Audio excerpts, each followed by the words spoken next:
I primi sintomi della flavescenza dorata li possiamo ritrovare in vigneto già poco dopo il germogliamento. Successivamente poi potremo ritrovare nuove piante sintomatiche per tutto l'andamento della stagione.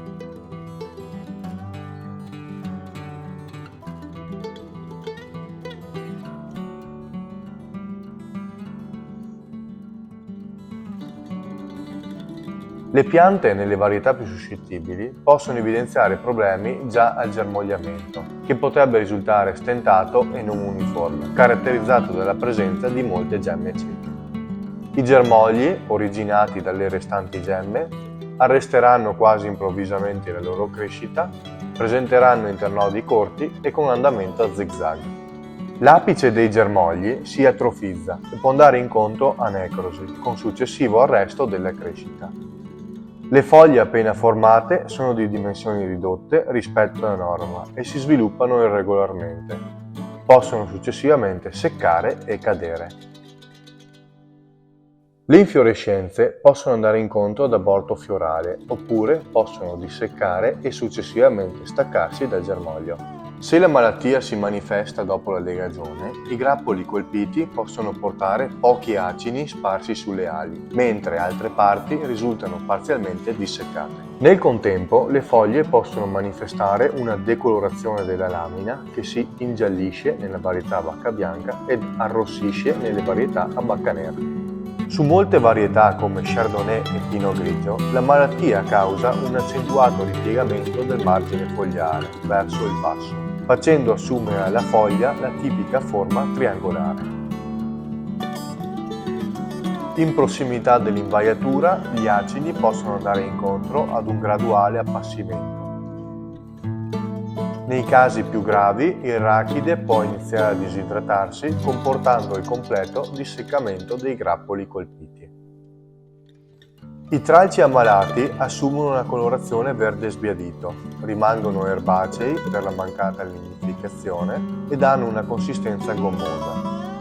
In molti casi la base dei tralci risulta essere ricoperta di piccole e numerose pustole di colore scuro e dall'aspetto oleoso.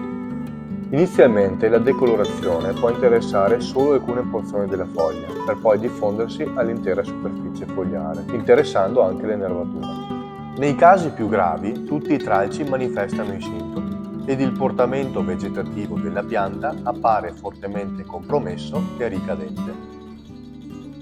I tralci non lignificati, che quindi sono rimasti verdi, con il tempo tendono ad assumere una colorazione grigio-verdastra.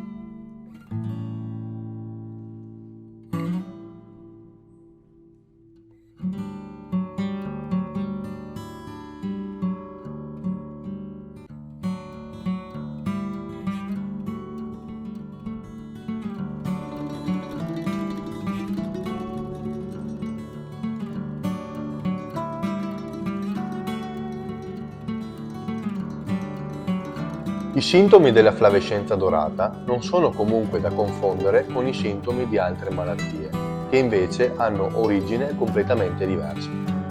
La cicalina stictocefala bisonia comporta una strozzatura dei vasi linfatici, con conseguente arrossamento o ingiallimento della parte terminale del germoglio. Il mal dell'esca comporta la decolorazione con la successiva necrosi degli spazi internervali delle foglie. La carenza di potassio, nei casi più gravi, comporta l'ingiallimento o l'arrossamento del margine fogliare, il quale può anche necrotizzare.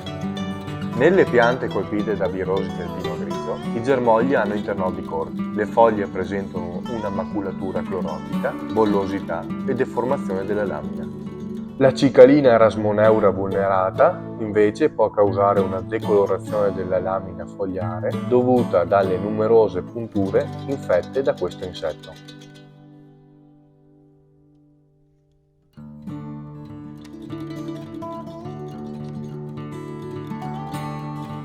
I metodi attuali per contrastare la flavescenza dorata sono di fatto due. Il primo, forse più importante, è l'eliminazione più veloce possibile delle viti sintomatiche.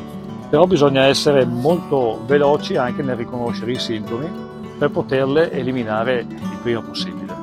L'altro metodo è quello della lotta al vettore.